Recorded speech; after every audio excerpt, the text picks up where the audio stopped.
These McIntosh XRT 20s and XR19s are 620 pounds. They're 7 feet tall, 4 feet wide. With both sets of speakers together, you're looking at 8 12-inch woofers, 4 8-inch mid-range speakers, and get ready for this. There's 72 tweeters. Both of these metal columns have 24 soft dome tweeters, and then the XR cabinets placed upside down gives you 12 soft dome tweeters through the middle. And in 1981, hey, where's the beat? Both sets of these speakers would cost you about 12 grand. And just for a comparison, just so you can wrap your head around that, in 1981, you could buy a Pontiac Firebird Trans Am for 8,500 bucks. This video is brought to you by skylabsaudio.com. We've got hats, t-shirts, stickers, slip mats, equipment from Cambridge Audio, Advanced Paris. We really appreciate your support by purchasing from skylabsaudio.com. Thanks. And a lot of you might be thinking, how did you end up with a $12,000 pair of McIntosh speakers in Des Moines, Iowa?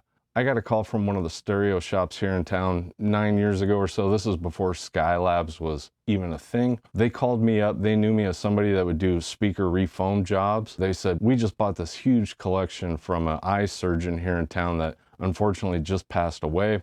He had some really nice equipment. He had 4 monoblock McIntosh amplifiers, nice turntable, and these big, huge, massive McIntosh speakers. And I think they figured out pretty quick, they were taking up a lot of space.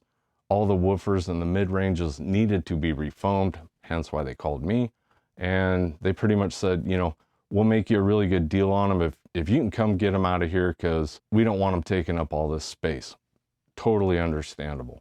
And like a lot of you out there, I had never heard of these McIntosh speakers. I didn't know they existed. As soon as they sent me the photo of the speakers, I was on my way. And unfortunately, because of the limitations with my house and its size mainly. How do you not have this in your house? I haven't been able to enjoy these speakers the way I want to. The majority of the time, they've been behind that wall back there, behind that Skylab star.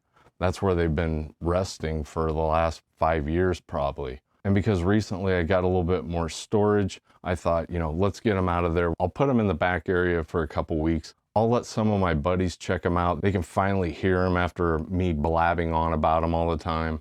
And that's what we did. And the last week has been amazing. And before we get into the sound, let's look at the system I've got set up right now. I kind of dug through my stash and assembled what a lot of people would think is an odd setup, but it sounds really good. I've been keeping it really easy. We've been streaming through Tidal via the Cambridge Audio CXN 100.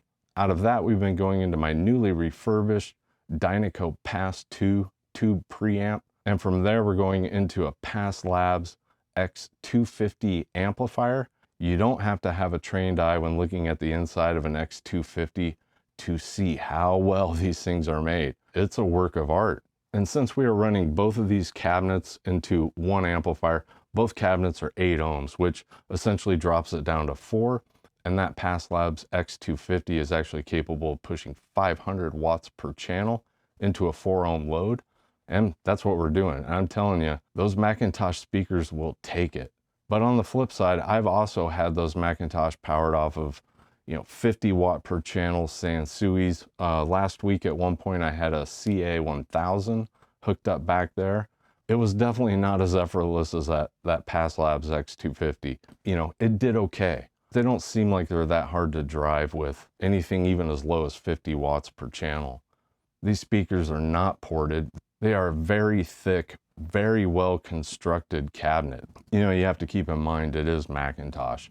They overbuild everything. And just getting in there to pull those woofers to refoam them, seeing how they designed these even internally with a technician in mind, everything is laid out so well. It's like any other McIntosh out there. And for a lot of you, if you're not getting into your amplifiers or receivers, I understand why the build quality and the repairability isn't as important to you. However, for those geeks and nerds like us that really means something to, it shows all the way through McIntosh's history how important that part of their design and their build is. For us geeks and nerds, It's like that Past Labs X250. It's a work of art.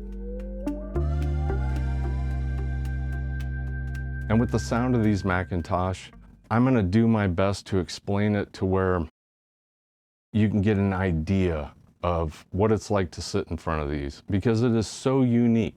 And that is something that everybody that's listened to these speakers have said. It is not like a traditional two-way speaker sitting in front of you. That's a total different experience. It is. That is so good.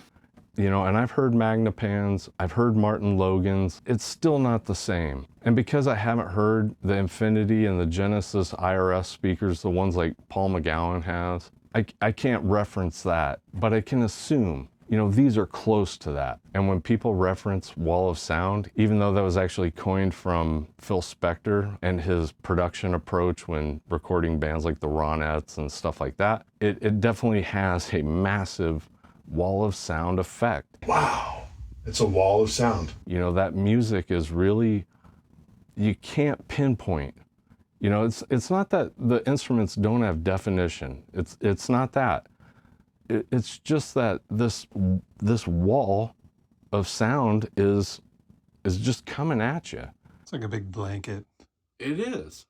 In a way, it's kind of like going to a concert and standing right in front of the sound booth where the engineer is mixing everything, and you're getting this really good, loud sound. But this is different because it's recorded music. It's been dialed in perfect, and it is loud. It is. That's the way I enjoy listening to these speakers. I just want to keep going. Oh, I'd be maxing it out. oh my God. That's wonderful. The definition, the excitement, everything about this speaker, it is just as much fun as you can have with audio. I mean, they're just fun. Days would pass just Yeah. sitting in front of them things listening, man. While I love the experience I have with them, because this is one of those sets of speakers that will make you re-listen to your entire catalog.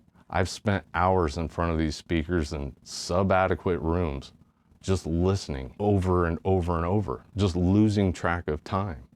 You know, there are definitely moments where you're listening and you're focusing in on what you're hearing, and I've had the thought several times of, you know, wow, you know, those tweeters they're bright, and they are.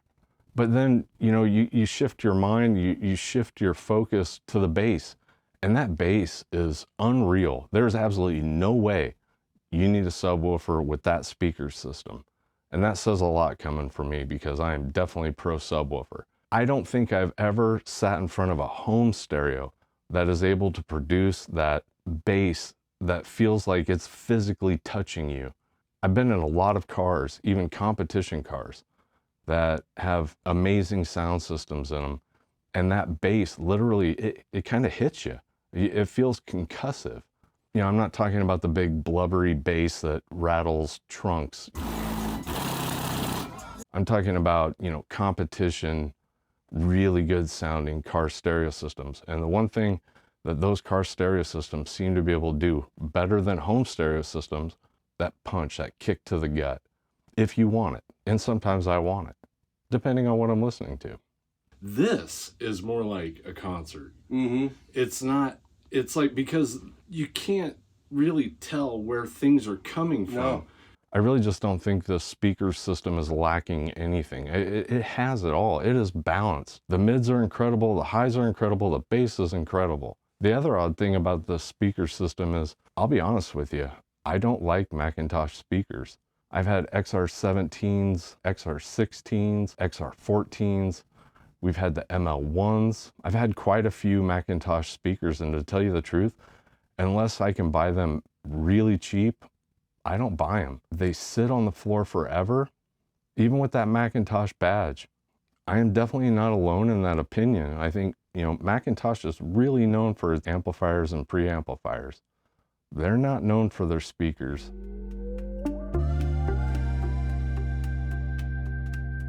And there are some obvious negatives to a speaker system like this. The biggest one is the size and the weight.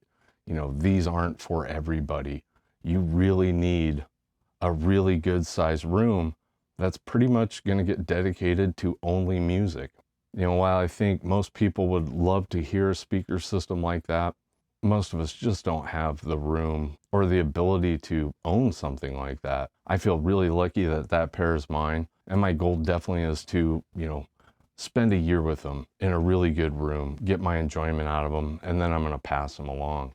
And that's one of the other negatives is, you know, there's not a lot of them out there for comps. It's hard to tell the value of something like that. And it's really going to depend on where they are in the country. You know, if you've got a set of these in Florida and the person that's willing to pay top dollar lives in Washington, you're probably not making a sale. And if you are, you're probably not going to get much for them. The other negative is with something rare, that rare, it's even worse because people aren't out looking for it. They're not searching for it. And that point really was proven for me because I jumped on eBay to see if any of these speakers had sold, and no XR19s have been sold in the last 6 months at least. And then with the XRT 20s, a pair sold in Texas for $500 on bid.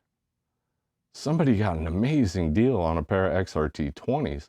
And you know, if more people knew to be looking for these, you know, I guarantee it wouldn't have been $510 because they were in really good shape. They had already been refoamed.